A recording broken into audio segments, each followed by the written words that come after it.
ذلك أيها الآباء ثم بعد ذلك أيها المسلمون كان نبينا محمد صلى الله عليه وسلم يعتني بأمر هؤلاء الشباب وهؤلاء الفتية كما ذكرنا حديث ابن عباس قال له يا غلام إني أعلمك كلمات احفظ الله تجده تجاهك إذا سألت فاسأل الله وإذا استعنت فاستعن بالله واعلم ده المفروض توريه ولدك وتعلمه ولدك واعلم له أن الأمة اجتمعت يحس الواحد الولد صغير يخوفه أطلع من علم ما له وتخاف من الظلام وتخوفه من كله ما تخوف يا أخي ما تخوف شوف عذاب يرضعون ويخوفون لا يعرفون بعدد فلذلك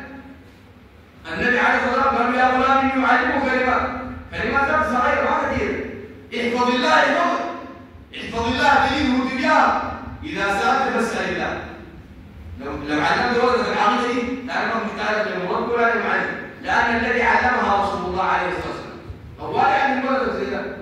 إذا سألت فاسأل الله إذا استعنت فاستعن بالله واعلم له أن الأمة اجتمعت على أن ينفعوك بس الجماعة مرة يقولون الله تعالى جاي ما يمكن عنهم تخوف شوف عليهم تخوف أخبار خارج ولا والله تعالى قال عليهم وقال دوم عليهم نقول مرحبا معك ولا شو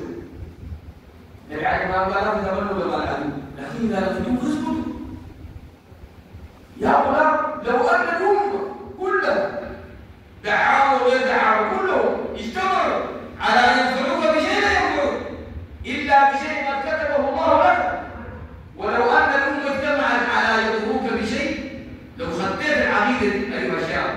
كبير وصغير خطيت العقيدة في قلبك تمام والله لا ما تخاف من الله سبحانه وتعالى لو أن الأمة اجتمعت على أن ينفعوك بشيء لن ينفعوك إلا بشيء قد كتبه الله عليك ولو أن الأمة اجتمعت على يضروك بشيء لن يضروك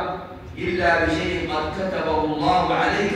رفعت الأخلاق وجفت الصحف قال رسول الله عليه الصلاة والسلام قال كان في من كان قبلكم تقولها قصص شباب ليه؟ لأن نفع الهمم دي همم ميتة إلا ما رحم الله يعني هسه أي ولا بسوء قلتم ميتة في الدنيا هسه قاعدين نتخاص ولا وقال نوزعها الناس يعني لا يجب فيه وميتة وشنو؟ ما تلزم تلقى يكتب لك حاجة كده تمام يقول له والله أنا أكبر سؤال أنا أكبر وأبقى مع الدكتور وأعنس ما بعد حاجة الأولى والثانية الثانية يقول لك والله جدي زمان كان 17 بس أنا ممكن بس أبقى زي جدي ذاك على 17 أهم بعد بس يا ولدي جلس عمر أبو عبد الله بن عمر رضي الله عنه عبد الله بن عمر لا موت صح هذيك ومصعب بن الزبير وعبد الملك بن مروان ثلاثة ترجع قعدوا في البلاد مع شباب قعدوا بلاهم فقالوا تمنوا أي من يتمنوا؟ قال فتمنى عبد الملك بن مروان الخلاف